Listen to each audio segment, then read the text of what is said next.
कल वाली वर्किंग्स करवा दें।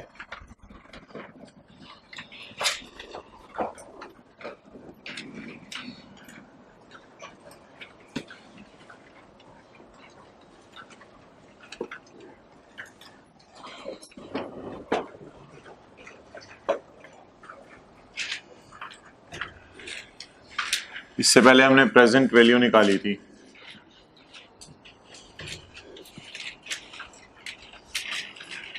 जी एक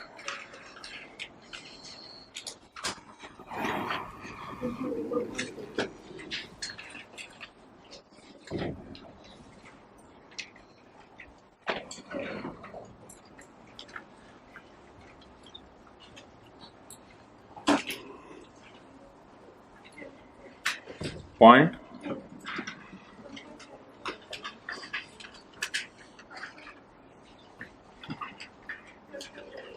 12 पॉइंट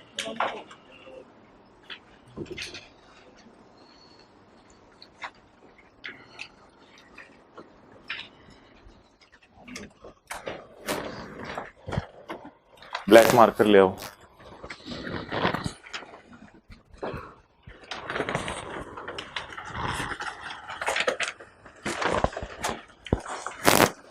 जल्दी जरा।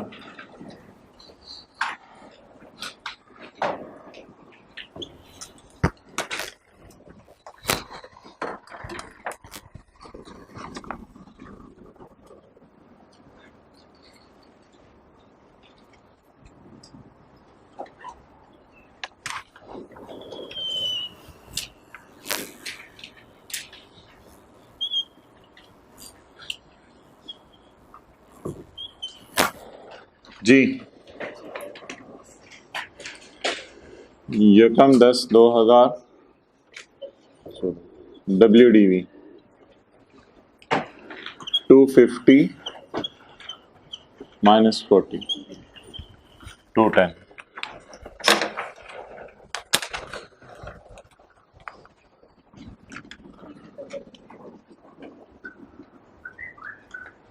तीस सितंबर 15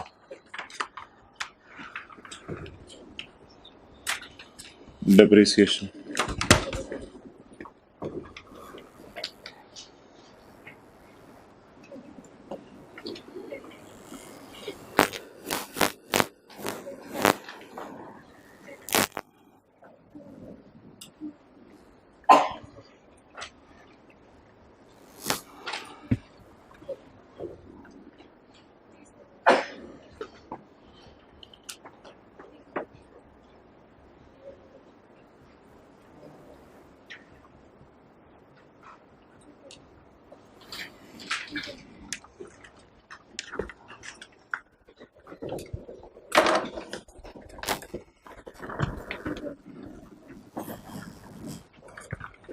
$220 एक और ला दो ना।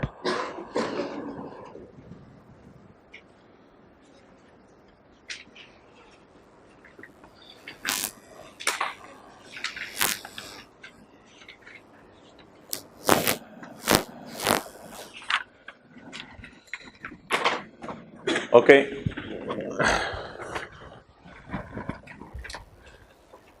Point number 5 the provision for income tax for the year ended 30 September 15 has been estimated at 18 million। ये प्रोविजन फॉर इनकम टैक्स कौन सी ये प्रोविजन होगी?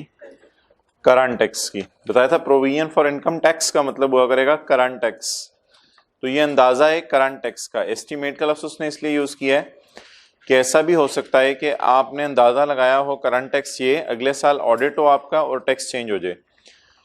तो 18 की एंट्री है CT debit CTP credit. The provision for income tax for the year ended 30 September 2015 has been estimated at ₹18 million। So current tax expense debit and current tax payable credit.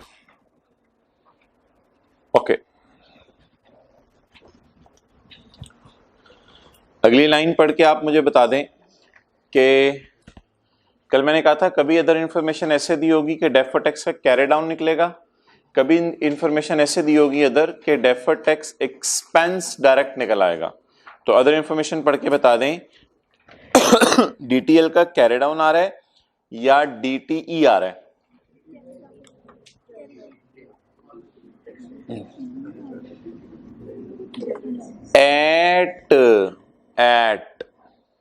Eight लिखा हुआ है भाई, eight का मतलब as on होता है। At as on 30 September 15 there are taxable temporary differences of 92। ये तो नहीं लिखा हुआ इंक्रीज्ड ओवर लास्ट ईयर, नहीं, फोकस कीजिएगा, कल वाले नोट्स रिवाइज कीजिएगा आज जाके दोबारा। ऐसा तो नहीं लिखा हुआ increased over last year, decreased over last year, क्या लिखा हुआ है? एट 30 सितंबर 15 का मतलब as on 30 September 15 there are taxable temporary differences of 92 million, the tax rate is 25%। Okay, अच्छा जी, ट्रायल में क्या दिया होगा? ओपनिंग, कल काफी डिटेल से बात हुई थी। ट्रायल के अंदर आपको ओपनिंग बैलेंस दिया होगा, ट्रायल में से जाके ओपनिंग बैलेंस बताएं 1 अक्टूबर 2014 का, brought down 20। How I came to know कि it is deferred tax liability? क्योंकि ट्रायल के अंदर जो है वो मेरे ख्याल से खाली लफ्ज लिखा हुआ है डेफर्ड टैक्स बैलेंस का। अब I don't know it is asset और लायबिलिटी, तो क्रेडिट साइड पे देख के पता चला इट इज लायबिलिटी। और ये कैसे पता चला? ओपनिंग है 1 अक्टूबर 14 की डेट से, ये ओपनिंग आ गया। अब deferred tax liability slash asset as on 30/9/15। देखें, एट 30/9/15 देयर आर बोले कौन से डिफरेंसेस? कितने? 92 taxable temporary differences. Carrying amount, tax base not given, differences are given, tax at the rate of 25%। जी 23 deferred tax liability। जी what is this? For the year as on, for the year as on, okay, 30 September 15 carry down 23, Spence 3,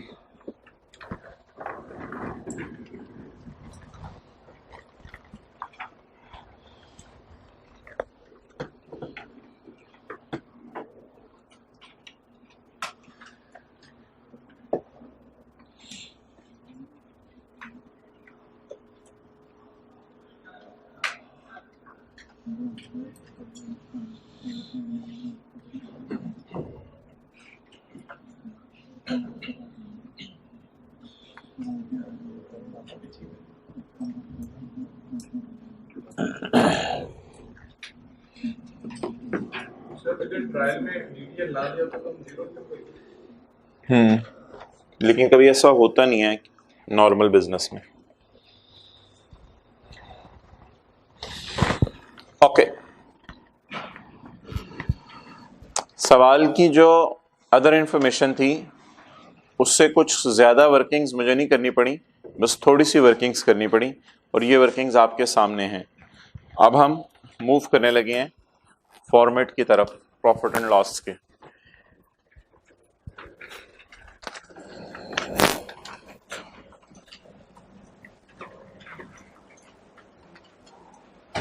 Clifton Pharma limited, ये मैं जरा font size कम रख रहा हूं क्योंकि नीचे मुझे जरा जगह चाहिए होगी। SOCI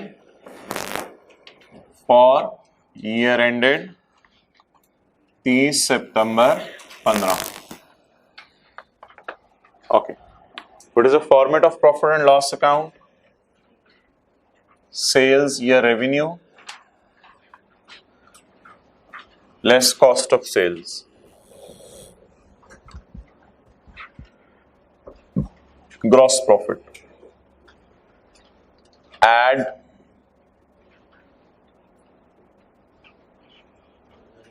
other income, less admin and selling expenses, operating expenses, इससे मुराद है एडमिन और selling expenses, less finance cost, interest, other expenses, ये भी छोड़ें क्या होते हैं, ये भी आते हैं other expenses, profit before tax, less tax, current tax, वो जो नोट का पहला वाला हिस्सा होता था, करंट टैक्स, डेफर्ड टैक्स, एक और चीज भी आती है करंट टैक्स प्रायर ईयर, अगर आए कभी करंट टैक्स प्रायर ईयर, वो भी आता है current tax prior year. Okay, profit after tax, add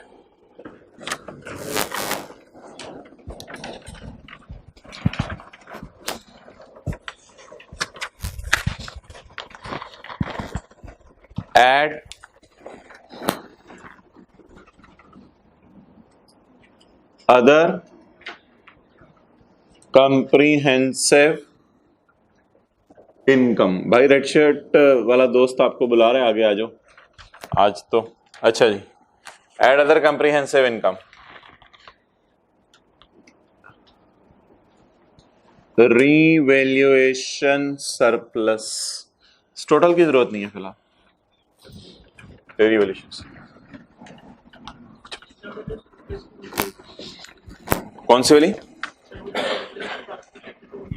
हाँ जी बिल्कुल, भाई का सवाल सुन लें। इनका सवाल ये है कि एंट्री एक होती थी revaluation surplus debit retained earning credit. बिल्कुल इनका बात सही है, अगर ये सवाल आगे चल रहा होता तो मैं यहाँ डेट डालता 30/9/16 की, डिप्रीशिएट करता 220 divide by remaining life, 20 divide by remaining life. लेकिन एक मिनट, हमारे साल के अंदर रीवैल्यूएशन साल के एंड पे हुई है, तो जो डिप्रीशिएट हुआ है एसेट वो कॉस्ट पे हुआ है। जब एसेट कॉस्ट पे डिप्रीशिएट होगा, मैंने आपको बताया था रीवैल्यूएशन की हमेशा 2 एंट्रीज होंगी, ये बात तो पक्की है, रीवैल्यूएशन की हमेशा 2 एंट्रीज होंगी। डेप्रीसिएशन की, अगर डेप्रीसिएशन में आम हालात वाली डेप्रीसिएशन पड़ी है तो कोई एक्स्ट्रा एंट्री नहीं होगी, अगर डेप्रीसिएशन के अंदर कोई एक्स्ट्रा डेप्रीसिएशन पड़ी हुई है तो एंट्री होगी। जिस सवाल में 2-3 दिन वेट करें, जिस सवाल में रीवैल्यूएशन साल के शुरू में होगी तो वहां पे देखिएगा डेप्रीसिएशन जब हम चार्ज करेंगे उसमें एक्स्ट्रा डेप्रीसिएशन भी होगी। इस सवाल में कॉस्ट की बेस पे डेप्रीसिएशन निकाली है, इसलिए देयर इज नो क्वेश्चन कि कौन सा सरप्लस रिटेन्ड अर्निंग में शिफ्ट करें। Surplus create he year and पे हुआ है तो रिटेन्ड अर्निंग में कैसे शिफ्ट करना है? सरप्लस तो साल गुजरने के बाद रिटेन्ड अर्निंग में शिफ्ट होता है, तो वो इंशाल्लाह अगले साल करेंगे जी। हाँ, उसको भी रहने दो, वो आई कैप इस एतबार से टेस्ट नहीं करेगा अनलेस कि वो स्पेसिफिकली मेंशन कर दे। अच्छा जी चलें,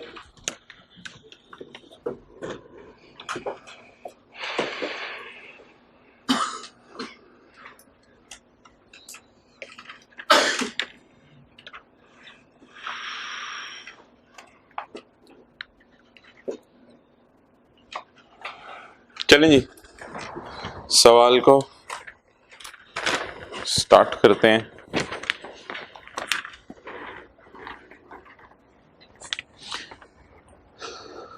बैलेंस शीट का फॉर्मेट बना लेते हैं, अभी बच्चे आहिस्ता आहिस्ता आ रहे होंगे छींटे उड़ाते हुए।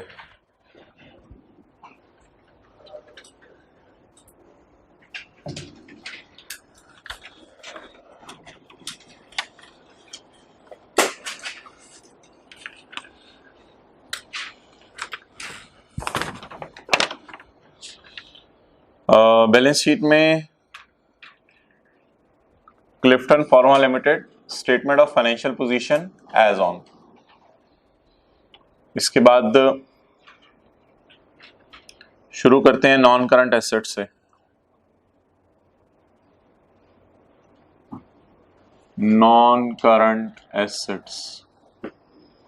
इससे ऊपर आपने एक हेडिंग देनी है, Clifton Pharma Limited statement of financial position as on 30 सितंबर 15। इसके भी ऊपर आपने एक हेडिंग देनी है एसेट्स, फिर हेडिंग देनी है नॉन करंट एसेट्स। कर लेवल इसके ऊपर हेडिंग ने एसेट्स, उसको डबल अंडरलाइन करते हैं, फिर non current assets. Non current assets में क्या क्या आ रहा है भाई? प्रॉपर्टी आ रही है और प्लांट एंड इक्विपमेंट आ रहा है जी। इधर देखिएगा, हम ऐसा नहीं करेंगे, हम सिर्फ लिखेंगे प्रॉपर्टी प्लांट एंड इक्विपमेंट। हम सिर्फ प्रॉपर्टी प्लांट एंड इक्विपमेंट लिखेंगे और उसमें फेंक देंगे लीज होल्ड प्रॉपर्टी को भी, यानी कि ओन्ड प्रॉपर्टी को भी, और उसी में हम फेंक देंगे प्लांट एंड इक्विपमेंट को भी। उसी में हम फेंक देंगे प्लांट एंड इक्विपमेंट को भी। ओके, वर्किंग नंबर 4,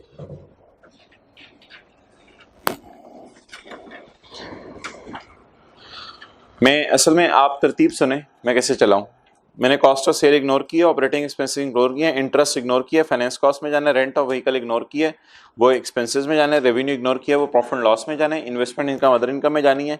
मैंने लीज होल्ड प्रॉपर्टी और कॉस्ट और प्रॉपर्टी प्लांट एंड इक्विपमेंट में प्लांट एंड इक्विपमेंट की कॉस्ट पकड़ी है। अच्छा, इसके लिए मुझे क्यों जरूरत महसूस हो रही है वर्किंग करने की? क्योंकि अब इंट्रो की क्लास में नहीं है कि बैलेंस शीट के फेस पे लैंड भी आ रही हो, बिल्डिंग भी आ रही हो, प्लांट भी आ रहा हो, मशीनरी भी आ रही हो, इतनी चीजें बैलेंस शीट के फेस पे आएंगी, यूजर ऐसी परेशान हो जाएगा। तो वी नीड अ वर्किंग, हमें एक वर्किंग चाहिए। Working 4, the heading will be property plant and equipment. और कौन कौन सी property? Leasehold property, leasehold बहुत प्रॉपर्टी है, प्रॉपर्टी। अब ये कॉस्ट पे नहीं रहेगी, अब ये चली जाएगी मार्केट वैल्यू पे। हमें प्रॉपर्टी चाहिए, इसके बाद हमें चाहिए plant and equipment.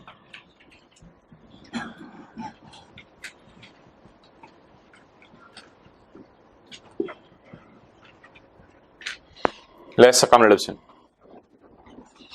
Okay, lease hold property में मैंने कम रिडक्शन क्यों नहीं माइनस की, इस पे मैं बात करूंगा। ओके, इसके बाद भाई मैं जगह छोड़ने लगा हूं राइट ऑफ यूज एसेट्स के लिए, क्योंकि कल आपको याद है हमने राइट ऑफ यूज एसेट्स भी निकाले थे। ये हमें वर्किंग 1 से आ जाएंगे, राइट ऑफ यूज एसेट्स ये हमें वर्किंग 1 से मिल जाएंगे।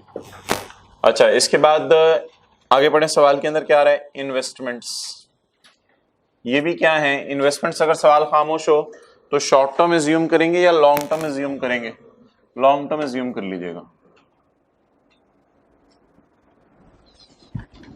Okay, next, share capital, share premium, retained earning, ये सारा इक्विटी के अंदर जाएगा। अभी मैं जरा करंट एसेट्स ढूंढना चाह रहा हूं। अच्छा, इधर देखिए, डेफर्ड टैक्स एसेट तो नहीं आना, इधर जगह छोड़ दूं। Deferred tax asset, deferred tax asset non current में आता है और डेफर्ड टैक्स लायबिलिटी भी नॉन करंट में आती है। डेफर्ड टैक्स एसेट तो नहीं आना, इधर एसेट नहीं है, वो क्या है? लायबिलिटी है, इसलिए ठीक है, बस क्लोज करते हैं non current assets. Other information में भी कोई नॉन करंट एसेट नहीं था। नेक्स्ट, अच्छा पेपर में मसला नहीं है, ये मसला मुझे इस वक्त व्हाइट बोर्ड पे, पेपर में क्यों नहीं मसला? नॉन करंट एसेट में आप 3 चीजें लिखेंगे, 2 लाइनें छोड़ के आप करंट एसेट लिख देंगे, क्या हुआ? 2 लाइनें जाया हो जाएंगी, कोई मसला नहीं। तो पेपर में ये मसला परेशान होने की जरूरत नहीं है, नॉन करंट एसेट कितने हैं कोई मिस ना हो जाए। पेपर में नॉन करंट के नीचे 2-3 लाइनें छोड़ दी, करंट के नीचे 2-3 लाइनें छोड़ दी, जो कोई नई चीज आ गई मिस हो गई थी वो वहां पे आ जाएगी। इस वक्त व्हाइट बोर्ड पे प्लानिंग करते हुए मसला है, इसलिए मैं ज्यादा सोच रहा हूं। करंट एसेट्स पकड़े जी, करंट एसेट्स कौन कौन से आ रहे हैं?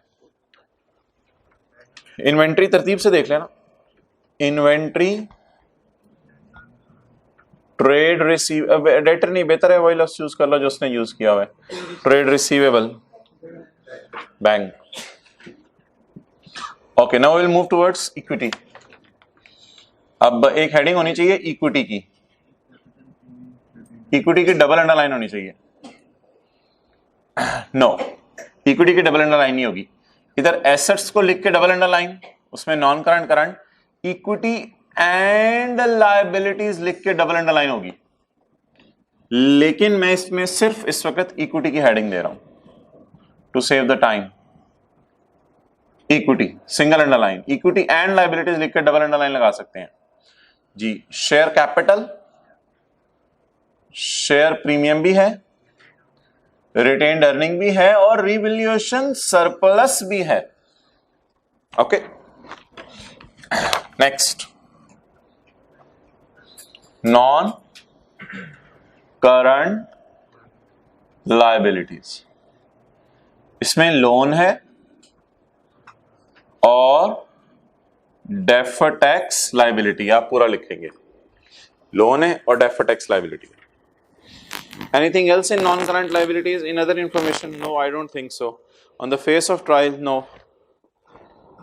So, lease obligation है, oh yes, lease obligation है, other information. Lease obligation को अलग अलग करेंगे नॉन करंट पोर्शन में और करंट पोर्शन में। Now current liabilities. Current liabilities में दो चीजें आएंगी लीज की वजह से, current portion of lease obligation और इंटरेस्ट पेबल। और अगर कोई सवाल के अंदर डेटा है ट्रेड पेबल्स, ये इंटरेस्ट पेबल है लीज का होगा, एक लोन का भी इंटरेस्ट पेबल था कल, वो भी आएगा। बहरहाल वो कोई मसला नहीं, मैं भी फॉर्मेट बनाने के लिए ना भी लिखूं कोई हर्ज नहीं, क्योंकि जब जनरल एंट्रीज करूंगा मुझे पता चल जाएगा। इंटरेस्ट पेबल लोन वाला,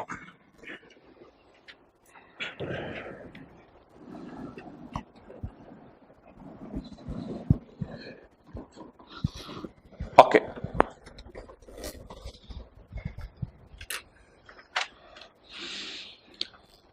जी, सवाल आपने पढ़ लिया है, अब आपने मुझे बताना है सेल के अंदर कोई वर्किंग रिक्वायर्ड है? नो, कुछ सेल के बारे में कुछ बताया ही नहीं ऐसा। कॉस्ट ऑफ सेल के लिए वर्किंग रिक्वायर्ड है जी। कॉस्ट ऑफ सेल में सवाल वाली कॉस्ट ऑफ सेल भी जानी है और कुछ एसेट्स की डेप्रिसिएशन भी जानी है। कॉस्ट ऑफ सेल में आई नीड वर्किंग जी। आपने मुझे इधर बताना है इसमें किस किस में वर्किंग करनी है, किस किस में नहीं करनी जी। कॉस्ट ऑफ सेल में वर्किंग चाहिए हमें, working number 5। Okay, other income में इन्वेस्टमेंट इनकम पड़ी हुई है सवाल के फेस पे, और कोई चीज नहीं है, कोई हुई भी तो इधर ही प्लस माइनस कर देंगे, एक दो भी खैर है।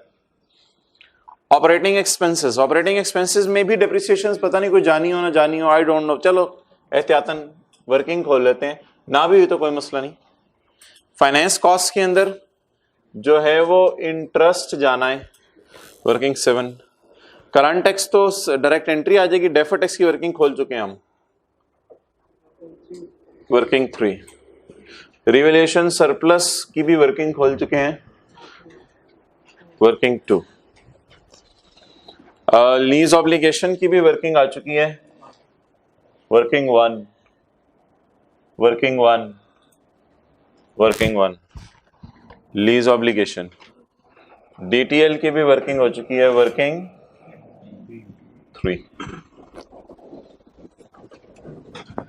जी। वर्किंग्स खोलने की जरूरत है मुझे कुछ, वो वर्किंग्स में खोल लूं।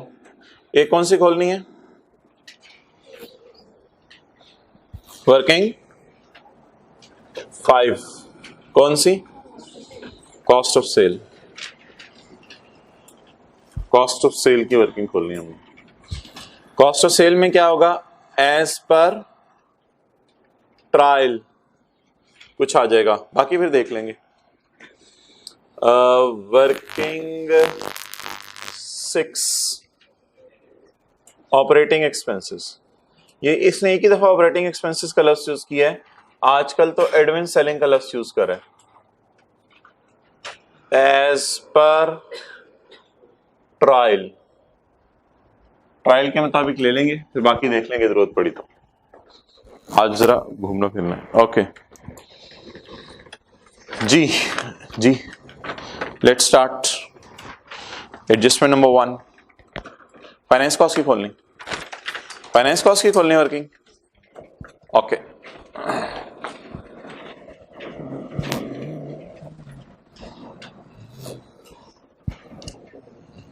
Working number 7,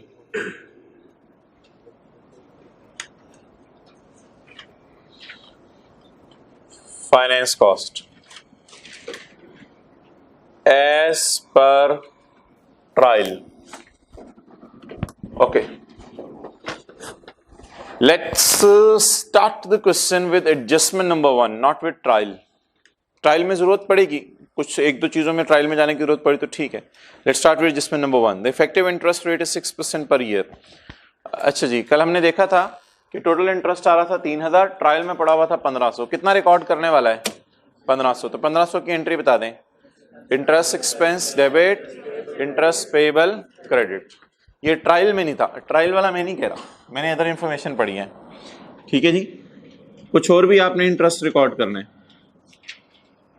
interest adjustment number 1 से हमें और भी मिल रहा है कुछ. इंटरेस्ट एक्सपेंस डेबिट, वो जो 1500 की कल एंट्री कराई थी, interest expense debit and interest payable on loan credit. ये एडजस्टमेंट 1 पोस्ट होगी जी.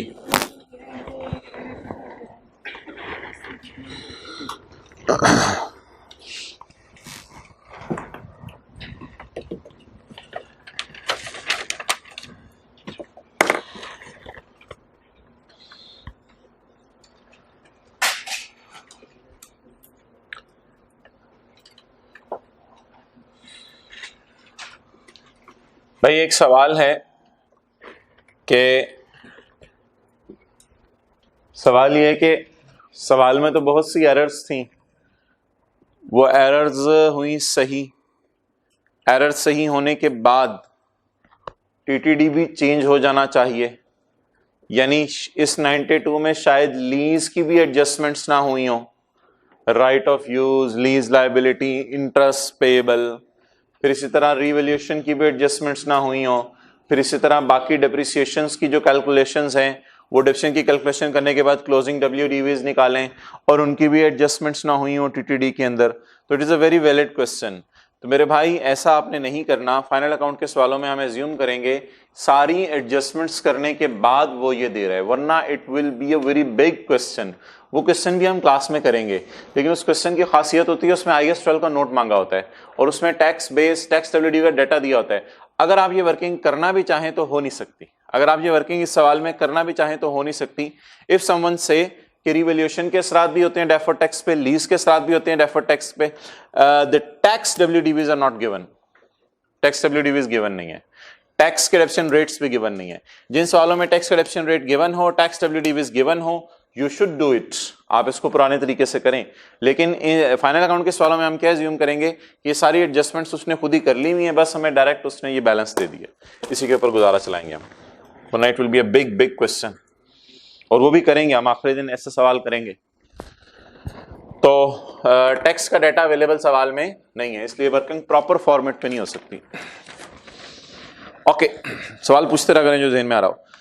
अच्छा जी, now the next thing is entry number 2. There are 2 separate contracts for the rent of vehicles. उसमें से a recent review of finance department has reached the conclusion that 7 million relate to rental agreement. जी, मुझे ये बताएं कि 7000 पड़ा हुआ है 8600 में. टॉप पे आ रहा है, ट्रायल में कितना आ रहा है? 8600. अच्छा, हमने सवाल हम किस में कर रहे हैं? हम सवाल ना ये गड़बड़ हो गई है, ये गड़बड़ हो गई है. ये यहाँ पे रुपीज इन मिलियन है, यहाँ पे भी रुपीज इन मिलियन है, और यहाँ ये रुपीज इन 1000 के अंदर हम चले गए हैं. तो it should be 1.5. Okay, so it should be 8.6. अच्छा जी, इसमें से 7 मिलियन और 1.6 million. 7 million is normal lease, is it so? Yes. And 1.6 million is lease of less than. That's why it is short term lease. ये short term lease है. What is the treatment of normal lease? Balance sheet will show right of use. Balance sheet will show lease liability. If the question is of advance, balance sheet will show interest payable. Profit and loss will show finance cost, and depreciation on leased assets. It is a treatment of normal lease, जो lease की पहली 2-3 क्लासों में पढ़ ली थी। What is the treatment of short term lease? Short term lease क्या है? 1 साल से कम की। उसमें बिल्कुल परेशानी की जरूरत नहीं, ना इंटरेस्ट रिकॉर्ड करने की जरूरत है।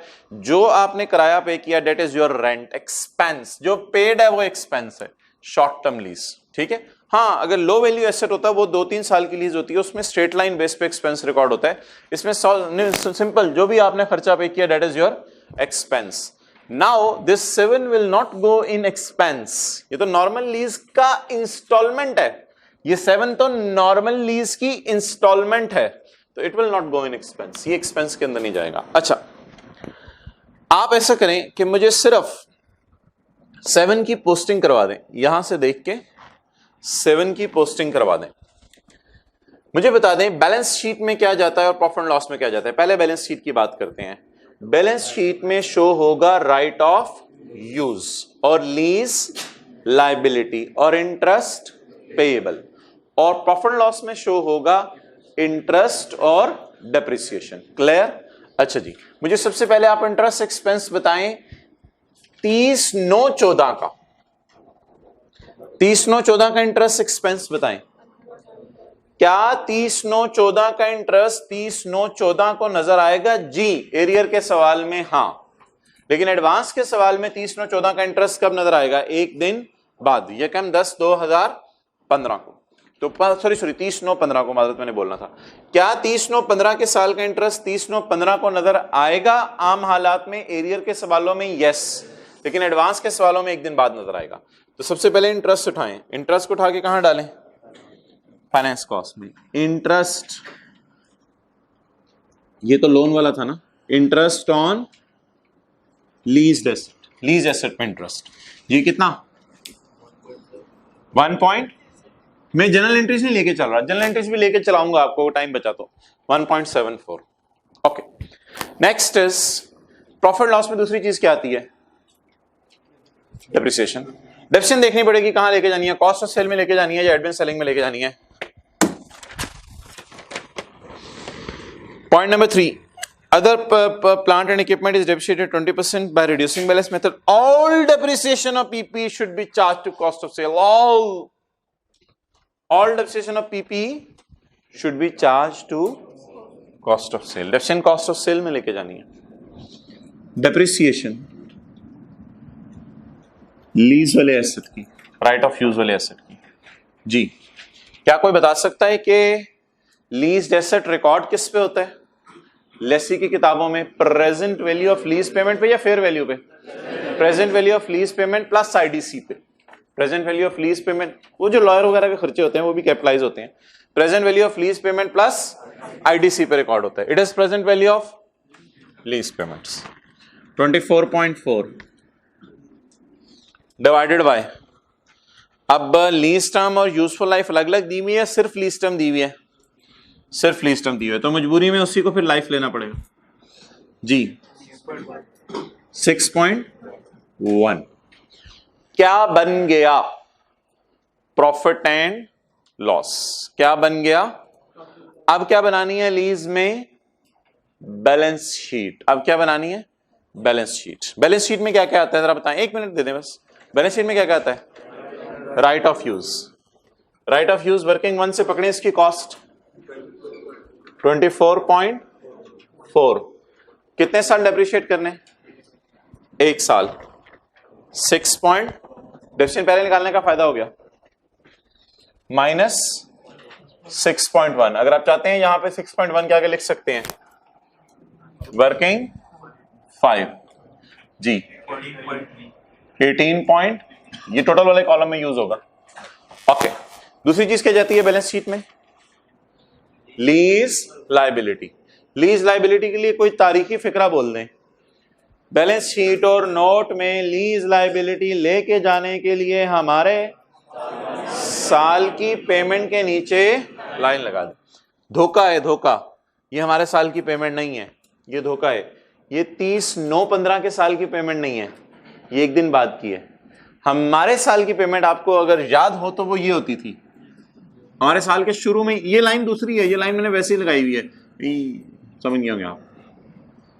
हमारे साल की पेमेंट के नीचे लाइन लगा दें।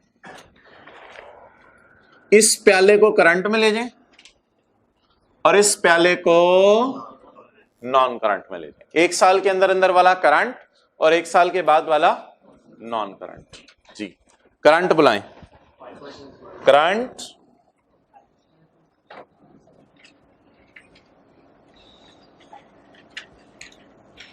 ये करंट में चला जाएगा और नॉन करंट में कितना जाएगा? 12.1। ये करंट में चला गया और ये नॉन करंट में चला गया। नेक्स्ट, अगला सवाल। क्योंकि ये सवाल, अच्छा लाइन का कोई चक्कर नहीं, मैंने कहा था इंटरेस्ट के लिए लाइन का कोई चक्कर नहीं, उसमें ना डेट से खेलना सीखें। इंटरेस्ट का लफ्ज जब भी आ जाए, चाहे नोट में, चाहे बैलेंस शीट में, चाहे प्रॉफिट एंड लॉस में, इंटरेस्ट के लिए लाइन का कोई चक्कर नहीं। लाइन दो चीजों के लिए है, बैलेंस शीट में लीज लायबिलिटी के लिए और नोट बनाते हुए बस लाइन मैच्योरिटी एनालिसिस के लिए। अच्छा, इंटरेस्ट, इंटरेस्ट पेएबल है भी या नहीं? अगर तो 30/9/15 का इंटरेस्ट 30/9/15 को पे हो गया फिर तो पेएबल नहीं आएगा, लेकिन अगर 30/9/15 का इंटरेस्ट अगले साल पे हुआ फिर पेएबल आएगा। अब बताएं पेएबल आएगा जी कितना? 1.7। It's over.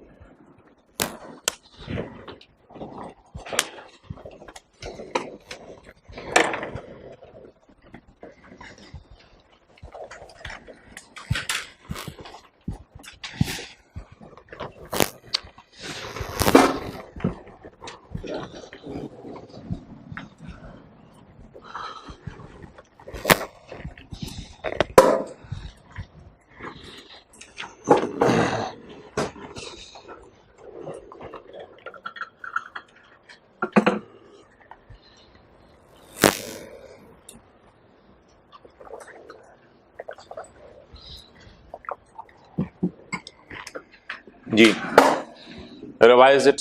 प्रॉफिट लॉस में क्या जाने? Interest expense. प्रॉफिट लॉस में क्या जाने?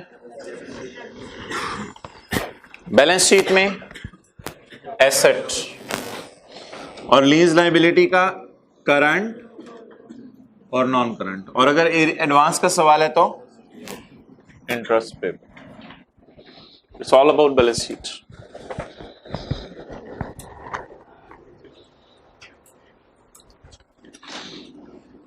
ओके, अब ट्रायल से आपने 7 नहीं उठाना। अब ट्रायल से जब आप ट्रायल उठा रहे होंगे 7 नहीं उठाना, क्योंकि 7 को हमने पोस्ट कर दिया है। ट्रायल से ये वाला 7 क्यों नहीं उठाना? इसकी वजह सुन लें, मैं आपको नोट नहीं करने दूंगा, it is a time consuming thing.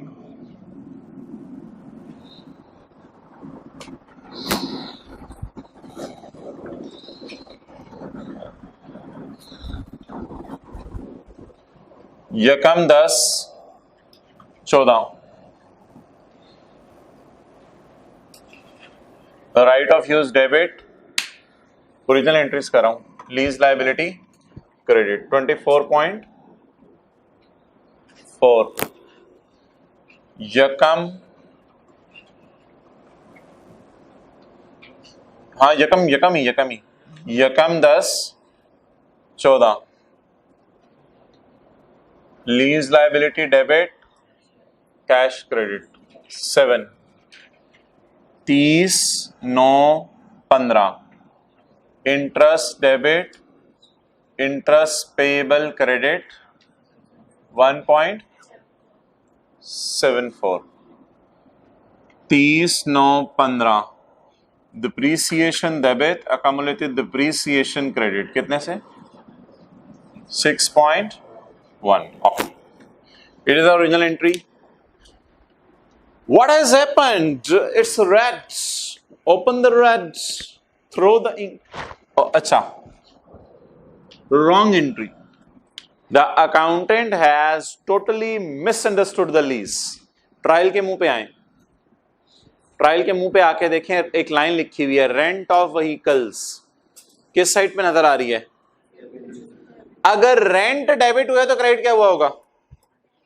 वो तो ट्रायल के फेस में नजर नहीं आता, क्योंकि कैश अकाउंट में इस साल बहुत सी मूवमेंट्स होती हैं। अगर रेंट डेबिट हुआ तो क्रेडिट क्या हुआ होगा? कैश। अच्छा अब मेरे भाई अकाउंटेंट ये एंट्री नहीं करता, अकाउंटेंट ये एंट्री नहीं करता, अकाउंटेंट ये एंट्री नहीं करता, अकाउंटेंट ये एंट्री भूलता नहीं है, क्योंकि जेब से कैश जा रहा होता, ही इज मजबूर कोई एंट्री करे। ग्राफ से जब कैश निकालता है, कैश क्रेडिट। डेबिट किसको मारा? सवाल बताएगा, सवाल में नजर मारे, डेबिट किसको मारे? रेंट। नजर आ रहा है ट्रायल के फेस में। Wrong entry, rent debit, cash credit. It is a wrong entry. These are the original entries and it is the wrong entry. Now we are supposed to pass the rectifying entry. अब हमें rectifying entry करनी है, clear? अब हमें rectifying entry करनी है। अच्छा, अब मैं आपको ये बताता चलूं कि हाँ जी, ना वो 1.6 की अलग में एंट्री कर देता हूं ना, मैं पहले 7 की बता रहा हूं, 7 की बता रहा हूं, दोनों को मिक्स करेंगे ज्यादा मसला होगा। 7 की बता रहा हूं, 7 की ही एंट्री हुई है, 8.6 में से 7 की रॉन्ग एंट्री ये हुई है। ओके, अब हम क्या करेंगे? अब हम ये करेंगे कि हम रेक्टिफाइंग एंट्री पोस्ट करेंगे। रेक्टिफाइंग एंट्री पोस्ट करने का तरीका क्या होगा कि रॉन्ग को रिवर्स कर दो, ओरिजिनल को रिकॉर्ड कर दो। उसका तरीका अब ये नहीं कि मैं रेक्टिफाइंग एंट्री आपके सामने पूरी पोस्ट करूं। रेक्टिफाइंग एंट्री पूरी पोस्ट करने की बजाय मैं क्या करूंगा? कैश क्रेडिट होना चाहिए था जी, हो गया, गुड। अच्छा जी, आगे पढ़ें। लीज लायबिलिटी डेबिट होना चाहिए था जी, उसकी जगह क्या डेबिट किया अकाउंटेंट ने? रेंट। शर्म नहीं आती तुम्हें? रेंट डेबिट किया, क्रेडिट करो रेंट को। शर्म नहीं आती तुम्हें? क्रेडिट करो रेंट को। ये कौन सी एंट्री बन गई? रेक्टिफाइंग।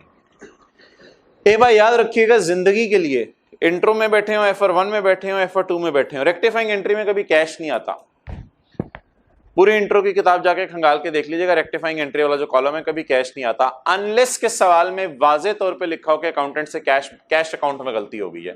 वो कैश में गलती इसलिए नहीं होती कि जेब से पैसे जा रहे होते हैं, तो डेबिट करना 1000 रुपए आया, इट्स नॉट डिफिकल्ट, इसलिए कभी नहीं आता इंट्रो FR1 FR2 में। अगर किसी सवाल में आ जाए, मुझे नहीं याद पड़ता कभी आया हुआ ICAP की हिस्ट्री में, अगर किसी सवाल में आ जाए तो सवाल में वाजे लिखा होगा कैश में ये एरर हुई है, वरना हमेशा एज्यूम किया जाता है कैश में कोई एरर नहीं हुई। Notice the rectifying entry, post it. देखें, right of use debit, lease liability दोनों को कैंसिल करेंगे आप, जवाब इसी के बराबर आ जाएगा। रेंट क्रेडिट करें, रेंट क्रेडिट करें, ट्रायल के फेस पे जाए ना ना ना ना ना ना ना, इधर ना जाए, ट्रायल के फेस से ही खत्म कर दें। अगर एडमिन सेलिंग में पड़ा होता अगर एडमिन सेलिंग में पड़ा होता तो वहां से माइनस करते। अभी एडमिन सेलिंग में छुपा हुआ पड़ा है 7000 या फेस पे पड़ा है? फेस पे पड़ा 7000। कभी कभी ऐसे हुआ करेगा। अभी सवाल ये बहुत अच्छा और आसान है कि रेंट जो 7000 का है वो रेंट है ही नहीं, पहले तो ये मान लें वो रेंट है ही नहीं, और वो किसके फेस पे पड़ा हुआ है? ट्रायल के फेस पे पड़ा होना गनीमत है। कल कलाम का सवाल पता क्या आएगा? अदर इंफॉर्मेशन में लिखा होगा कि the rental payment of 7000 is included in operating expenses, मिसाल दे रहा हूं, तो फिर आप ऑपरेटिंग एक्सपेंसेस में जाके माइनस कर रहे होंगे। अभी इस रेंट को कैसे क्रेडिट करें? किताब के फेस पे ही कर दें, किताब के फेस पे ही कर दें। 8600 के आगे लिखिए -7000, 8600 के आगे लिखिए -7000 इज इक्वल टू, हाँ अब ये मोंगी ना मारिएगा, क्रेडिट साइड पे मेरा 1600 आ गया है, मैंने -7000 किया था, क्रेडिट साइड पे मेरा 1600 आ गया जी, डेबिट पे ही रहा है। अच्छा तो 8600 -7000 आप क्यों कर रहे हैं? क्योंकि आपने रेंट को कम करना है, क्योंकि आपका रेंट है ही नहीं ये, अब रेंट कम हो गया। बाकी एंट्रीज देख लें, इंटरेस्ट नजर आ रहा है डेबिट साइड पे, ये थे इंटरेस्ट नजर आ रहा है, इंटरेस्ट पेबल, डेप्रिसिएशन नजर आ रही है, अकमुलेटेड डेप्रिसिएशन नजर आ रही है। अब बताएं जनरल एंट्रीज करके पोस्ट करेंगे या ऐसे ही पोस्ट करेंगे? नहीं, पहले जो किया था वो सही था, ये बहुत लेंथी काम है, ये बहुत लेंथी काम है, पहले जो किया था वो सही था। तो गलती लिख लें, जरूर गलती लिख लें, ट्रायल के एंड पे जाके, ट्रायल पढ़ते ही हमें गलती पता चल गई। After reading trial I came to know, after reading trial, comma डालें आगे, इन्वर्टेड कॉमा, जरा थोड़ा सा प्रोटोकॉल दें। After reading trial comma I came to no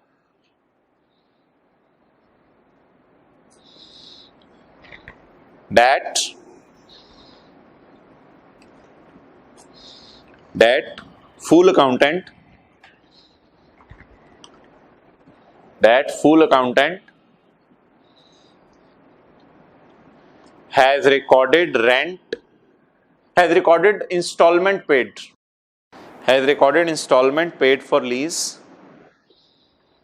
has recorded installment paid for lease just as a rent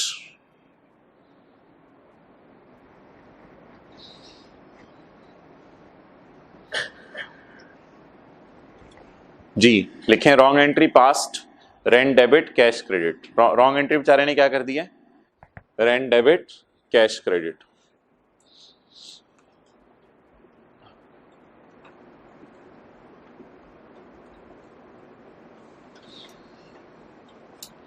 अच्छा मैं ये बताएं अगर कोई आपसे आज के बाद पूछे कि यार आपने इंट्रो पढ़ी हुई है ये बताओ फिक्स्ड एसेट के ट्रांसपोर्ट करते थे गलती से अकाउंटेंट क्या एंट्री कर देता था फिक्स्ड एसेट ट्रांसपोर्ट करते थे ट्रांसपोर्टेशन कॉस्ट की अकाउंटेंट बेचारा गलती से क्या एंट्री कर देता था एक्सपेंस डेबिट हालांकि ट्रांसपोर्टेशन को एसेट की कॉस्ट में कैपिटलाइज करते हैं सिमिलरली आज के बाद अगर आपसे कोई पूछे भाई आपने लीज पढ़ ली है लीज में तो आपको ये बात डिस्कस नहीं की गई थी लेकिन जिस दिन फाइनल अकाउंट पढ़ाया गया उस दिन आपसे ये बात डिस्कस की गई कि लीज की आमतौर पे अकाउंटेंट गलत एंट्री क्या कर लेते हैं आपने उससे जवाब देना है अकाउंटेंट आमतौर पे लीज को लीज ही नहीं समझता उसे समझ ही नहीं आती क्या हुआ लीज जैसे ही एंटर होता है एग्रीमेंट जो जैसे ही किराया पे करने जाता है बैंक को उस किराए की हकीकत ये होती है बट वो एंट्री कर देते हैं किराया डेबिट कैश क्रेडिट अब ये किराया अगर ट्रायल के फेस पे पड़ा हो बहुत बड़ी गनीमत है वही माइनस कर दें ट्रायल के फेस पे ना पड़ा हो एडमिन सेलिंग में छुपा हो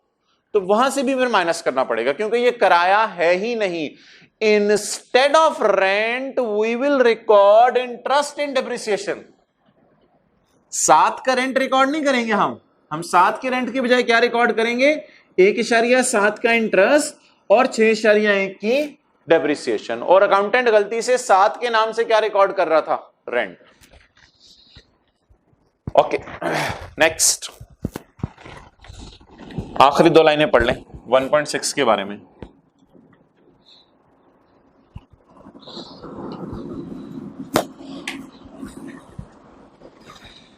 जी 1.6 के बारे में आखिरी 2 लाइनें बताएं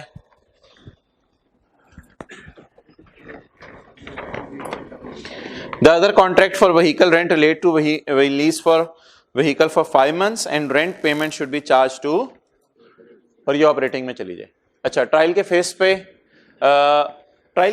पे नहीं ट्रायल के फेस पे आपने 1.6 निकाला हुआ है 1.6 पे उंगली रखें 1.6 पे उंगली रखें ओए तुम क्या कर रहे हो इधर पूछे क्या कर रहे हो तो शरीफ लोगों ने वही नहीं बोला ठीक है कोई नहीं ये बहुत अच्छी बात है ऐसे अल्फाज नहीं बोलते अच्छा 1.6 के साथ ओए बोले तुम क्या कर रहे हो इधर तुमने तो ऑपरेटिंग में जाने अब यहां से कर दें -1.6 और इसको भी ले जाए कहीं -1.6 यहां से चला गया आगे 0 कर दें अब इस अकाउंट को नहीं उठाना आपने इसका मतलब इस अकाउंट को नहीं उठाना अच्छा डेबिट आपने नहीं मारना डेबिट में व्हाइट बोर्ड पे मारूंगा क्रेडिट इधर कर दें आप अपनी किताब के ऊपर क्रेडिट आप अपनी किताब पे कर लें डेबिट में मारता हूं अच्छा जी क्रेडिट कितना कर रहे हैं 1.6 इसको कहते हैं रिक्लासिफिकेशन की एडजस्टमेंट 1.6 अलग लाइन आइटम आ रहा था ये रेलेवेंट जगह पे पार्कड था अलग लाइन इसको रेलेवेंट जगह पे पार्क कर दें ये इसकी जगह नहीं है असल में ना रेंट ऑफ व्हीकल कहीं आ नहीं सकता प्रॉफिट लॉस FR2 की क्लास में बहुत कंजूस है सैलरीज भी कहीं नहीं आ सकती रिपेयर भी कहीं नहीं आ सकती रेंट भी कहीं नहीं आ सकता एडवर्टाइजमेंट भी कहीं नहीं आ सकती फेस पे कहीं नहीं आ सकती हाँ इनमें छुपी हुई आ सकती तो रेलेवेंट जगह पे पार्क करवा दें 1.6 वहां से निकालें और पार्किंग करवा दें इसकी ऑपरेटिंग एक्सपेंसेस में जी रेंट और ब्रैकेट में शॉर्ट टर्म लीज जी कितना 1 यही शॉर्ट टर्म लीज का डिस्क्लोजर है बस इतना डिस्क्लोजर काफी है शॉर्ट टर्म लीज का कोई डिस्क्लोजर नहीं है सिवाय इसके कि आप प्रॉफिट एंड लॉस के फेस पर जो वर्किंग आ रही है उसका रेफरेंस देके इसको शो कर दें यही शॉर्ट टर्म लीज का डिस्क्लोजर है शॉर्ट टर्म लीज का कोई मेच्योरिटी एनालिसिस नहीं है।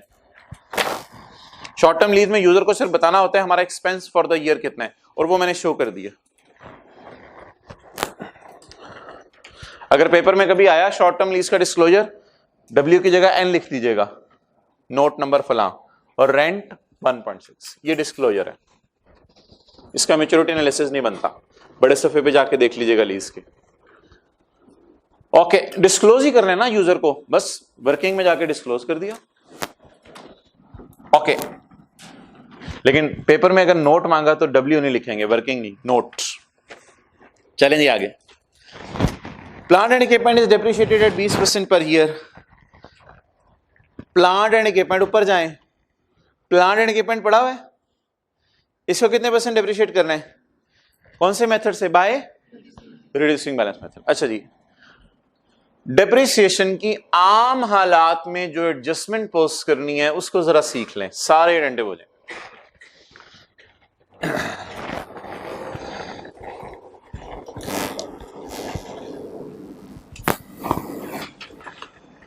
Brought down plus addition T account statement form में minus disposal is equal to carry down. Brought down plus depreciation minus disposal is equal to carry down. Clear? ये format जहन में रखिएगा अगर कभी जिंदगी में एडिशन डिस्पोजल आ गई सवाल में। लेकिन वी आर वेरी लकी कि सवाल में एडिशन डिस्पोजल नहीं है, तो brought down will become carried down. Brought down उठाएं ट्रायल से प्लांट का,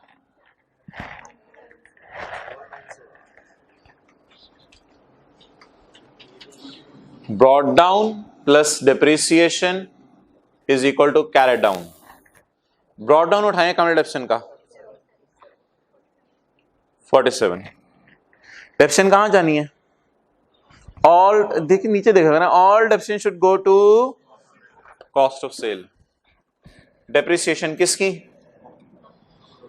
प्लांट की। कॉस्ट पे लगा देता हूं रेट। कौन सा मेथड है?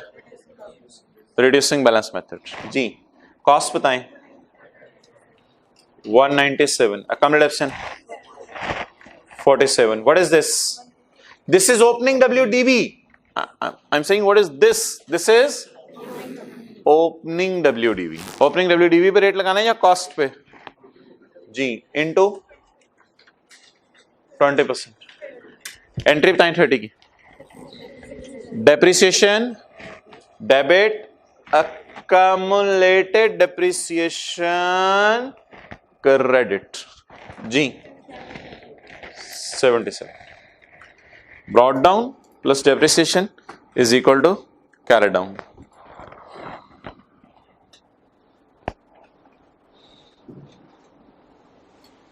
अच्छा, अब 1 मिनट इधर देखें, पेपर में क्या करना है? ट्रायल से उठाना है ये वाला बैलेंस, ट्रायल से उठाना है ये वाला बैलेंस, ये ब्रॉट डाउन होगा, और डेप्शन इस साल की जो आनी है उसकी डबल एंट्री कर देनी है। इस साल के डेप्शन की डबल एंट्री, ये दोनों ट्रायल से आए हैं, आपको पता है ट्रायल से जो फिगर आती है एक दफा लिखी जाती है, depreciation debit account depreciation credit जी 77। सब टोटल बता दें। 120।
ओके,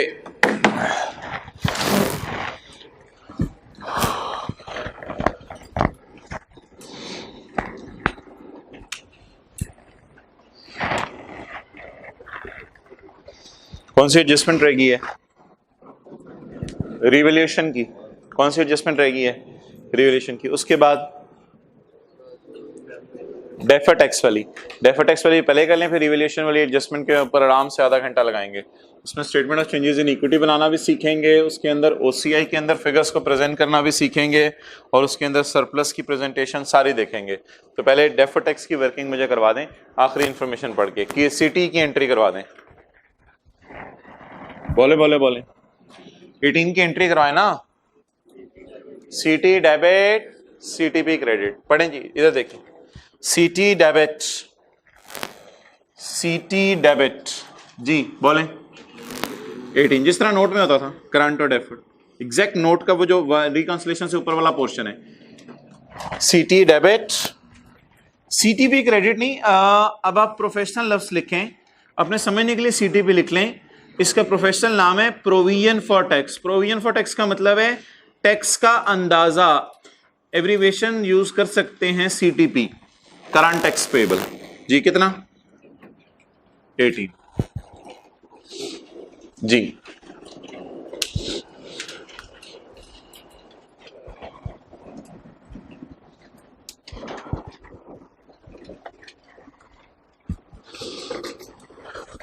अच्छा, कोई भी लायबिलिटी अकाउंट सामने आते हैं ना कभी आंखों की जिंदगी में, तो क्रेडिटर अकाउंट याद आने लग जाता है, और कोई भी एसेट अकाउंट जिंदगी में आंखों के सामने आते हैं तो डेटर अकाउंट याद आने लग जाता है।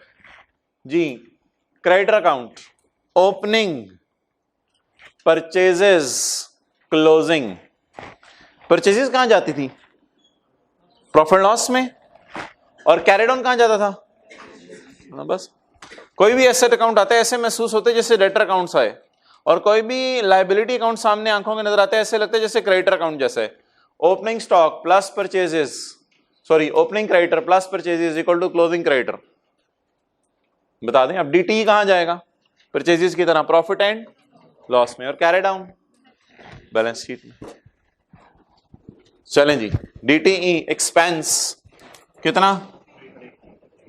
साइन डीटीई डेबिट, एक्सपेंस बढ़ने से प्रॉफिट कम होता है, DTE debit. Okay, double entry पूरी नहीं करनी, कैरी डाउन 20 का ब्रॉड भी तो है जी। कैरी डाउन बोले 23।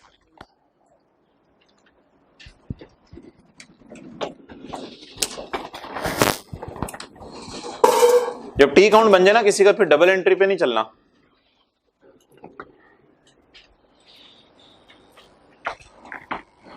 Okay,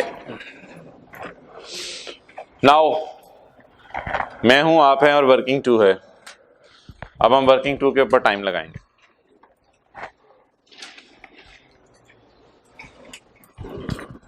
statement of changes in equity, Clifton pharma, जगह छोड़ी हुई आपने कल तीसरे सफे के टॉप पे जगह छोड़ी हुई है।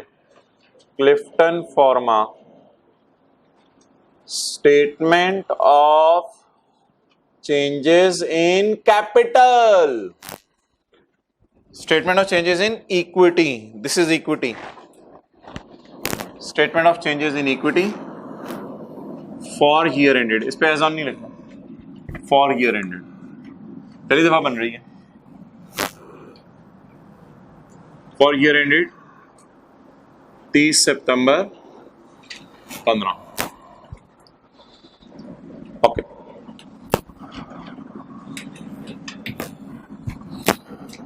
जी बताएं, share capital is over equity, share premium is over equity, retained earning is over equity,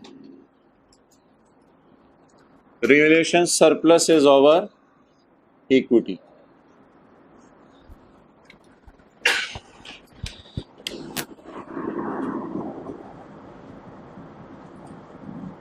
opening आपको ट्रायल से मिला करेंगे, जाएं जी ट्रायल में। शेयर कैपिटल का ओपनिंग देख के बोलें 280, शेयर प्रीमियम का ओपनिंग 20, रिटेन्ड अर्निंग का ओपनिंग 1.3, सरप्लस का ओपनिंग 0।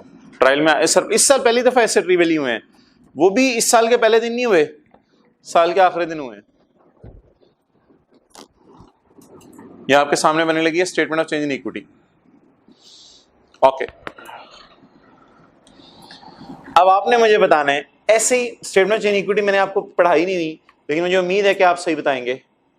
ओनर घर से पैसा ला, ऐसी मिसाल, ओनर घर से पैसा लाया 20 रुपए, 30 रुपए, ओनर घर से 30 रुपए लाया, शेयर शेयर कैपिटल में ऐड शेयर कैपिटल में ऐड, ठीक है। ओनर घर से पैसा लाया, बिजनेस ने फिर ओनर से पैसा मांगा, ओनर घर से 50 रुपए कैपिटल के मद में लाया, 10 रुपए प्रीमियम के मद में लाया।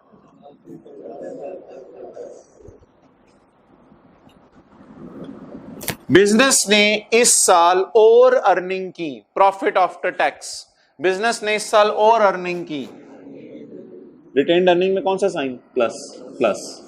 डिविडेंड बांटा, opening plus profit minus drawing, opening profit plus profit for the year minus drawing, intro की class, opening plus profit minus drawing, clear.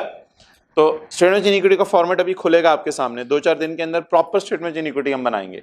Openings कहां से उठा लेनी है सबके, ट्रायल से। नया पैसा आएगा तो किस अकाउंट को हिट करना है, हम खुद जान मार के प्रॉफिट कमाएंगे तो किसको हिट करना है, प्रॉफिट बांट देंगे तो रिटेन्ड अर्निंग्स को करना है। Okay, clear. Now entries revise कराएं, पहले डेप्रिशिएट करें या पहले रीवैल्यू, ये तो ट्रायल से उठाए हैं, ट्रायल से उठाने की एंट्री नहीं होती, आपको पता है, ये ब्रॉड डाउन है, ये ट्रायल से उठाए हैं। पहले इनके सोर्स मैंने ट्रायल लिखी थी। एंट्री बताएं, डेप्शन डेबिट कितने से, 10 से। एंट्री बताएं, ऐसा डेबिट सरप्लस क्रेडिट नहीं, एक एंट्री बताएं, अकम्युलेटेड डेप्रिसिएशन डेबिट एसेट क्रेडिट कितने से, 50 से ओ भाइयों, सारा बैलेंस शिफ्ट करना है, अकम्युलेशन का अकाउंट 0 कर देना है। What is the opening accumulation, what is for the year, what is the balance in accumulation account, 50। Accumulation debit asset credit कितने से, 50 से। और इन द एंड ये एंट्री बता दें, asset debit revaluation surplus credit. अपने समझने के लिए एंट्रीज लिखें, पेपर में नहीं करनी। 30/9/15 डेप्रिसिएशन डेबिट अकम्युलेशन क्रेडिट,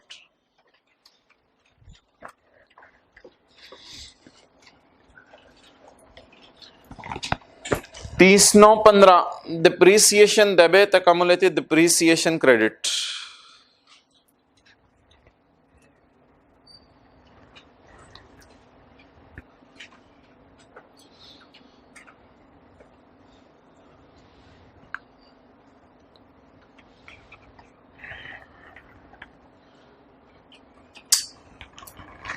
जी आगे एंट्री बोलें।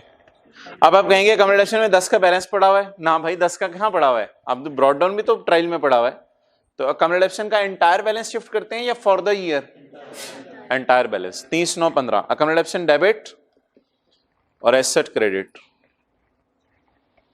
और फिर अगली एंट्री तो आसान है, वो तो हवाई एंट्री थी ना ये वाली, अगली तो आसान है।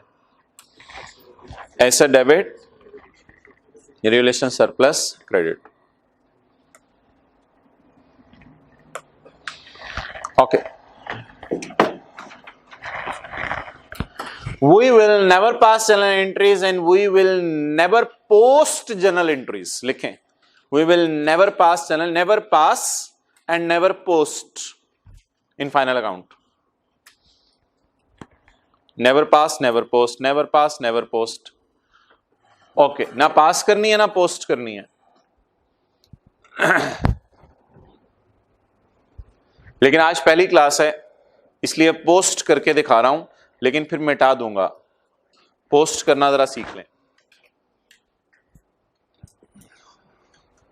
अगर आपको बहुत शौक है तो आप प्रॉपर्टी लेस अकम्युलेटेड डेप्रिसिएशन, फिर ये दो अकाउंट खोलेंगे. ये दो अकाउंट खोल के ट्रायल से ब्रॉड डाउन उठाएंगे. उठाएं, ट्रायल से ब्रॉड डाउन उठा लें.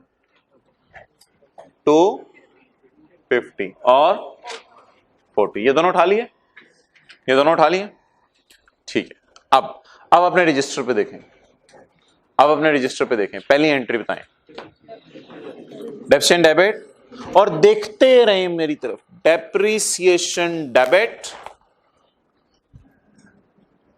अच्छा, डेप्रिसिएशन किसके ऊपर? प्रॉपर्टी के ऊपर नहीं, प्रॉपर्टी प्लांट इक्विपमेंट के ऊपर नहीं, प्रॉपर्टी के ऊपर सिर्फ जी. अब देखते रहे, देखते रहे. डेप्रिसिएशन डेबिट, अभी नोट नहीं करना मैंने क्या.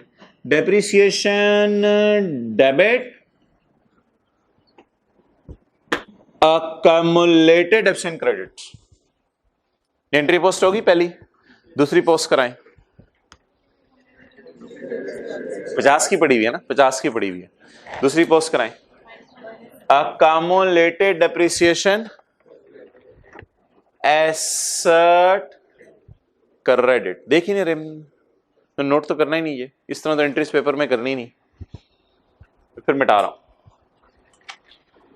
जी. ये दो फिगर्स कहां से आई? ट्रायल से. एंट्री बोलें पहली. डेप्रिसिएशन बढ़ा दो, अकम्युलेटेड डेप्रिसिएशन बढ़ा दो. अब एसेट को बुक वैल्यू पे लाने. अकम्युलेटेड डेप्रिसिएशन कम कर दो, एसेट कम कर दो. एसेट किस पे आ गया? बुक वैल्यू पे. अगली एंट्री बोले. एसेट कितने से? Asset debit, asset debit, asset debit, asset debit, revaluation surplus credit. यहां नहीं, वहां. Asset debit, revaluation surplus credit. Is it a realized gain or unrealized? So show it in OCI. Show it in OCI. Okay. Wait. एक minute इधर देखें. अब बता दें ये किस पे चला गया? 0 पे. और ये 220. 220 माइनस 0 220. 220 पे आ गया. ओके. ये तरीका है एंट्रीज पोस्ट करने का. एंट्रीज पोस्ट नहीं करनी, एंट्रीज पोस्ट नहीं करनी. सब कुछ मैंने मिटा दिया है. एंट्रीज पोस्ट नहीं करनी.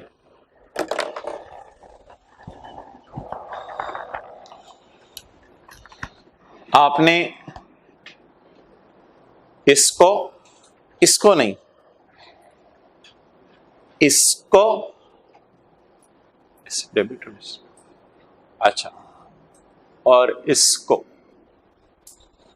ये 3 फिगर्स को आपने पोस्ट कर देना. एंट्रीज ताकि अवॉइड हो जाए जी. 220 को कहां शो करूं? बैलेंस शीट में. 220 को कहां शो करूं? बैलेंस शीट में. इसको ओसीआई में, ओसीआई में. इसको ओसीआई में 20. इसे बस ये 3 फिगर्स आपने पोस्ट करनी है. 3 फिगर्स को सर्कल लगाएंगे, ये 3 फिगर्स पोस्ट करेंगे. अगर ज्यादा टाइम है तो जर्नल एंट्रीज आप कर सकते हैं. जर्नल एंट्रीज से बाद जो है वो कंप्लीटनेस इंश्योर हो जाती है, लेकिन ये शॉर्टकट तरीका है. एसेट ही शो करना है ना. बैलेंस शीट में एसेट शो कर दें. डेप्रिसिएशन शो करनी है, कहां शो कर दें? प्रॉफिट एंड लॉस में, ठीक है।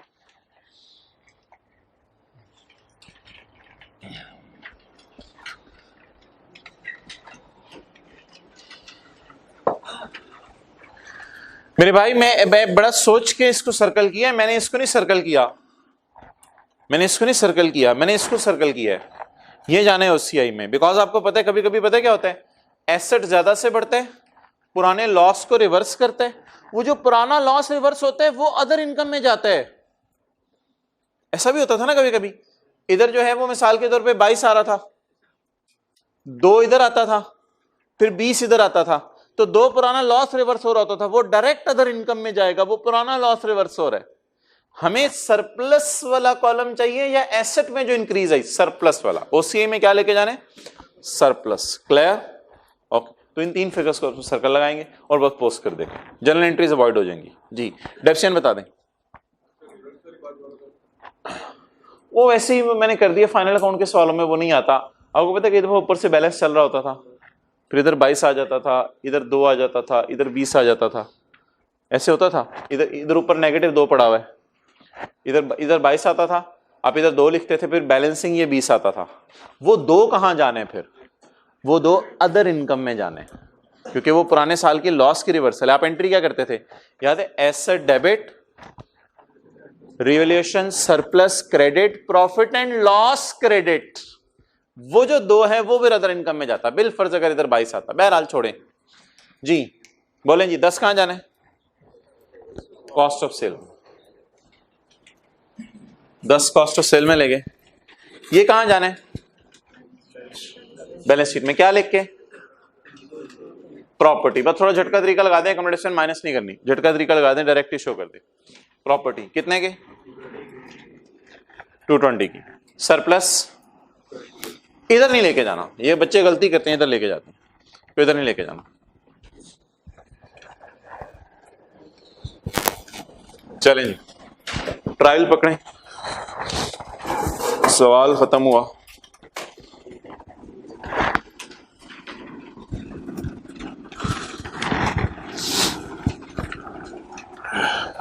कॉस्ट ऑफ सेल,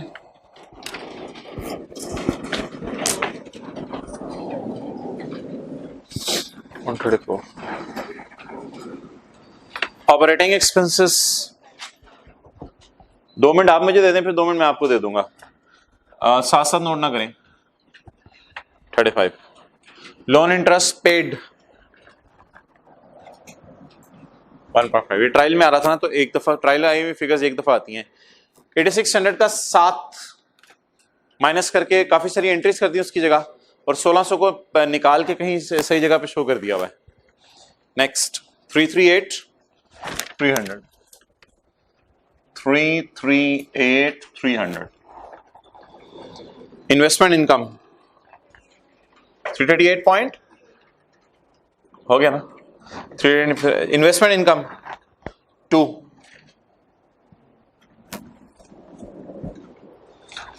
आगे 2000। इन्वेस्टमेंट इनकम, लीज और property 250, 197, 40, 70, 47, 92, 400। Investments non current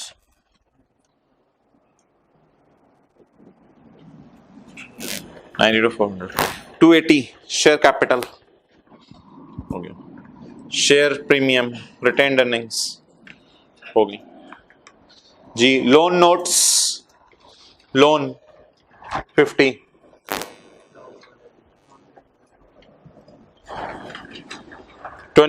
deferred tax balance वो brought down 20, 23.7 inventory, debtor 76.4, creditor 14.1, bank 12.1, 12.1। Okay, cost of sale, एक मिनट और वेट कर लें। 180.1. Operating 36.6.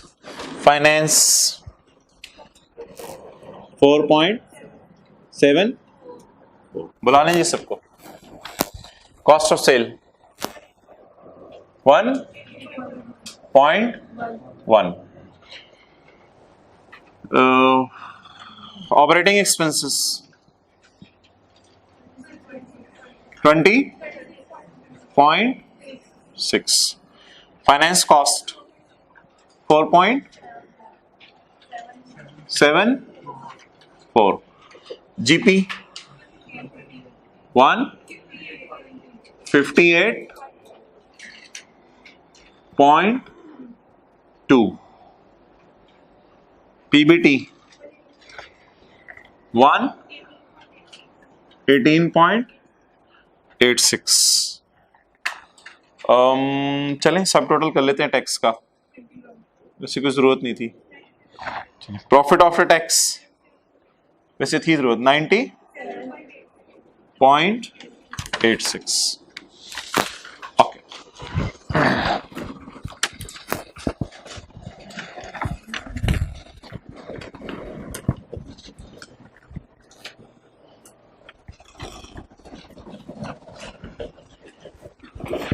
चलें जी नोट कर लो.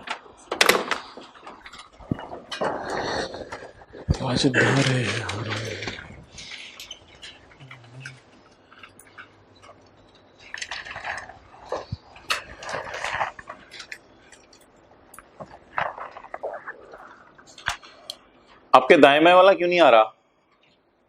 कुछ लोगों के दाएं बाएं वाला मिसिंग है आजकल.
अगर इवैल्यूएशन सब्जेक्ट का कैबिन में वैल्यूएशन तो 3 से 20 का वैल्यूएशन इधर से आपने करके तो फिर उसी तरह ब्रॉड डाउन लिख देते.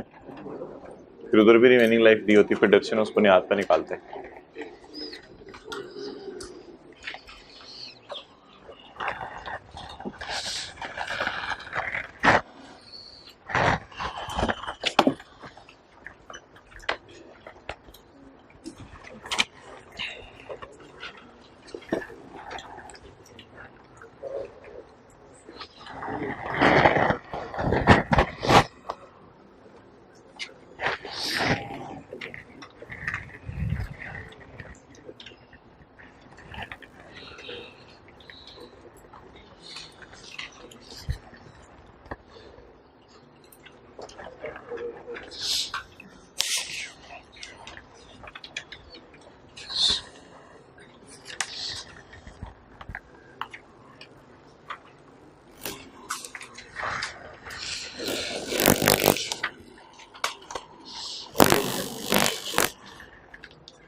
ओके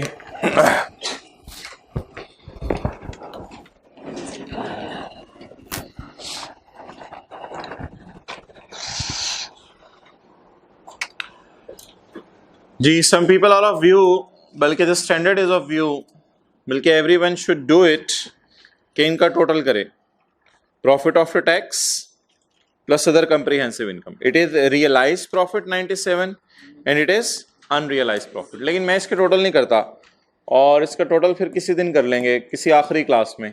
इसका टोटल कन्फ्यूजन क्रिएट करता है. इसका टोटल का समझ नहीं आती बच्चों को लेके कहाँ जाना है. ये टोटल कहीं नहीं लेके जाना होता, इसका टोटल कहीं नहीं लेके जाना होता. अभी हम बात करते हैं कि इसको फिर करना क्या है. जी, कितना अनरियलाइज प्रॉफिट है 20 और कितना रियलाइज प्रॉफिट है. तो अब आप याद होगा ये जो प्रॉफिट आता था इसको कैपिटल अकाउंट में ले जाते थे इंट्रो की क्लास में. तो रियलाइज प्रॉफिट को भी कैपिटल में ले जाएं, अनरियलाइज प्रॉफिट को भी कैपिटल में ले जाएं, लेकिन रेलेवेंट जगहों पे पार्किंग करें. रेलेवेंट जगहों पे पार्किंग कैसे? 97.86 और 20. It is the parking place of these two items. ये तो इंट्रो की क्लास में आप करते रहे हैं. अर्निंग में profit for the year add कर देते थे. इस 20 को रिटेन अर्निंग में क्यों नहीं प्लस करना?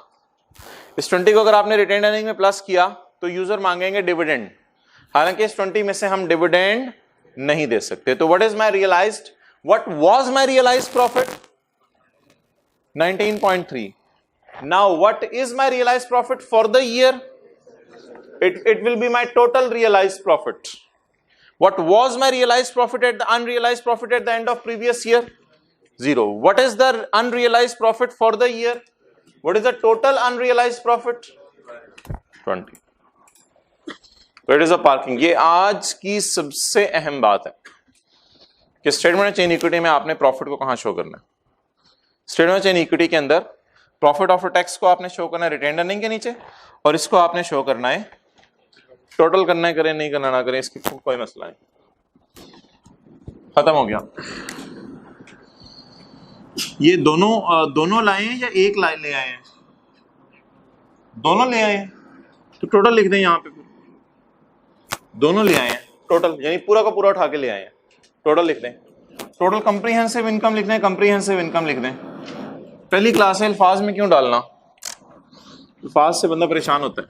बस इस नदी को इस समंदर में गिरा दें और इस नदी को इस समंदर में गिरा दें. ये समंदर नहीं था, ये खूह था, इसमें पहले ही कुछ नहीं था.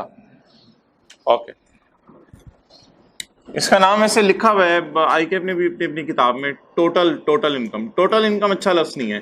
टोटल इनकम ऐसे जैसे टैक्स की क्लास में बैठे हुए. टोटल इनकम अच्छा लफ्ज नहीं है. Total comprehensive income. इसमें थोड़ा सा प्रॉफिट आफ्टर टैक्स है और थोड़ा सा सरप्लस है. अब वो जो surplus debit retained earning credit हुआ करेगा ना, वो यहां हुआ करेगा. लेकिन वो जब ईयर स्टार्ट ऑफ का रिवैल्यूएशन का सवाल आएगा फिर उसमें देखेंगे. इसमें तो मसला नहीं. इट्स ओवर, खत्म हो गया सवाल.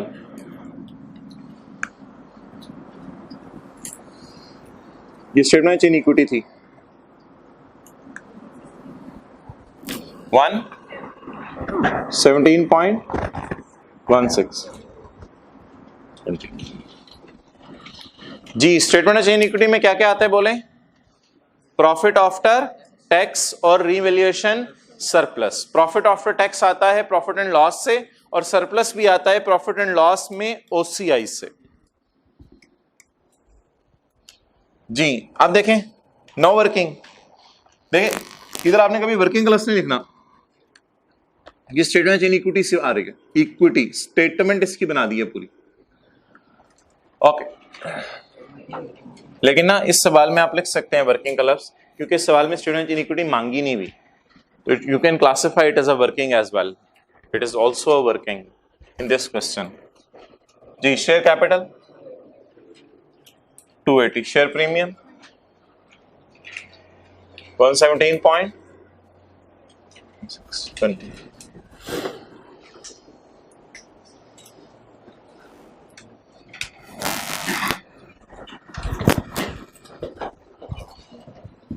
340.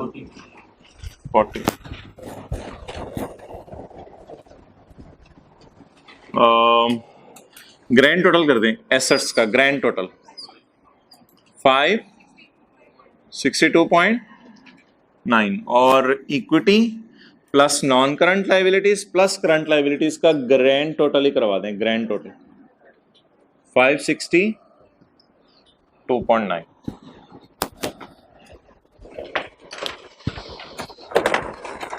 ये FR2 में भी बैलेंस शीट टैली हुआ करेगी, इससे इंट्रो में होती थी। अच्छा, बड़े सवालों की भी बैलेंस शीट टैली हो जाती थी, PCL की भी बैलेंस शीट टैली हो जाती है, इतने ऑपरेशन उनकी भी बैलेंस शीट टैली होती है। हाँ, उन्होंने भी डबल एंट्रीज की होती हैं, बस हर एंट्री डबल करो, बैलेंस शीट क्यों नहीं टैली होती?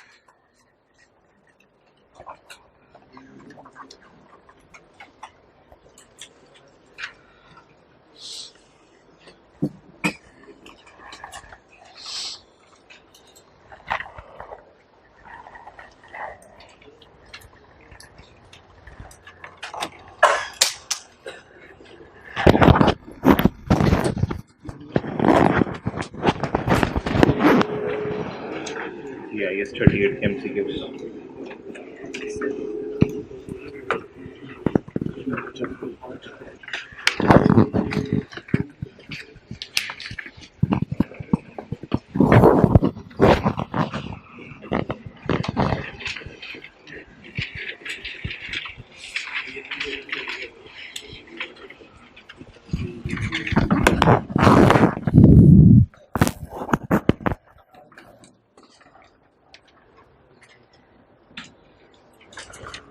ये कौन सा दिया था MCQ?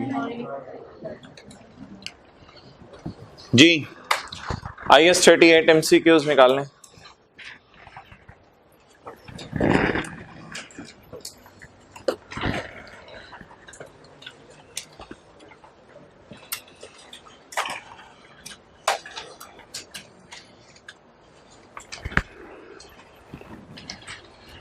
Book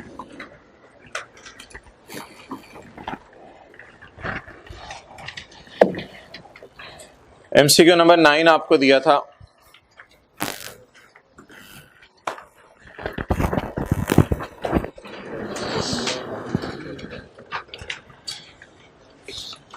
which of the following, कितने लोगों ने ऐसे बैठे बैठे सारे करने की कोशिश करते हैं कोई लोग?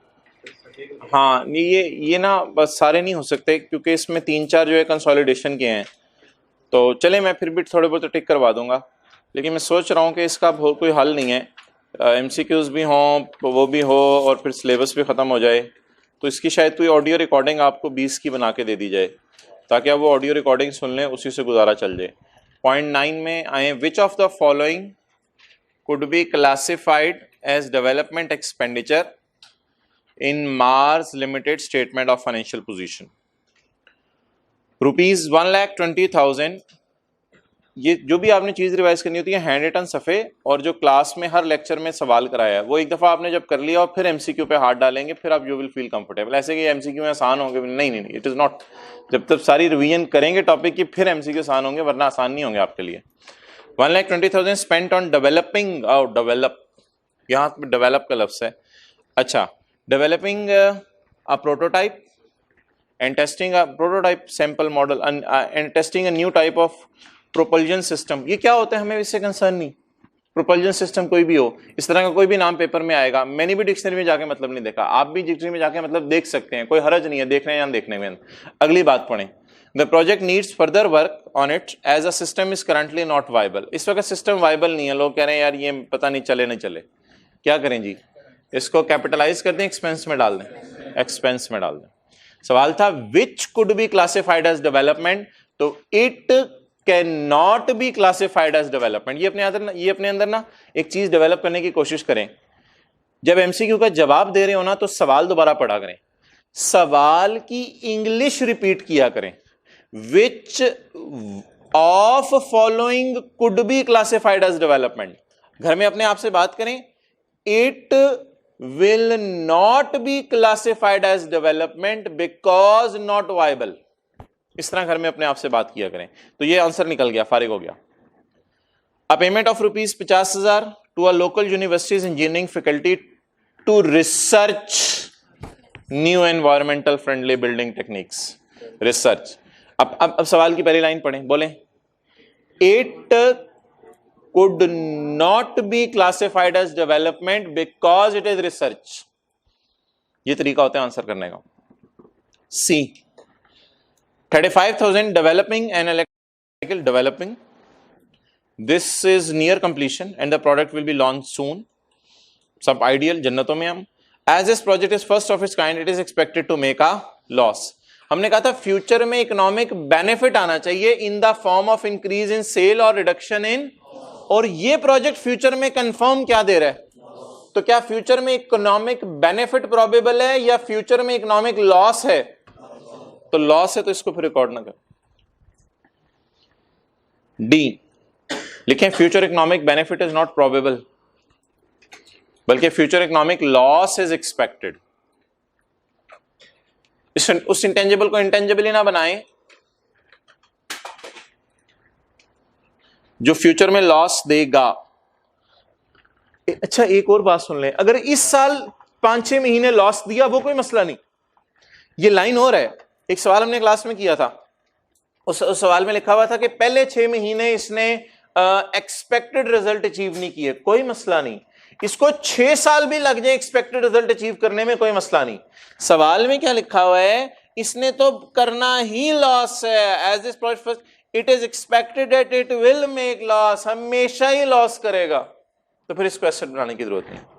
अगर सवाल में लिखा हो it has made loss in first 6 months, फिर कोई मसला नहीं, आगे फ्यूचर में चला प्रॉफिट दे देगा. ₹60 बचा ही डी था, छोड़े परे उसको पढ़ना. चलें पढ़ लेते हैं. ₹65,000 developing a special type of new packaging for new energy efficient light bulbs. The packaging यानी बल्ब पैक करने का नया तरीका निकाल रहे हैं, कोई बाहर से रोशनी निकले. The packaging is expected to reduce mass distribution cost by 35,000 a year.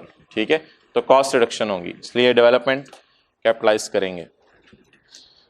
अब आपने क्या करना है जी, होमवर्क में लिखें इंटेंजिबल्स के हैंड रिटन नोट्स रिवाइज करने हैं. लिखें इफेक्टिवली यूज करें सैटरडे संडे को. इंटेंजिबल्स के हैंड रिटन नोट्स रिवाइज करने हैं. एमसीक्यूज के अंदर आप जो है वो पहले 7 एमसीक्यूज IS 38 के कर सकते हैं, पहले 7. इसके बाद 18, 19, 20 भी रिवाइज कर लीजिएगा. 18, 19, 20 भी रिवाइज कर लीजिएगा.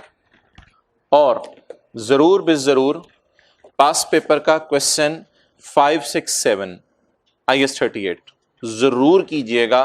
पास पेपर का क्वेश्चन 5, 6, 7 IS 38 ही सारा IS 38 का होमवर्क है, और ये सवाल तो आप आज ही कर लेंगे. टैली नहीं है? ओके.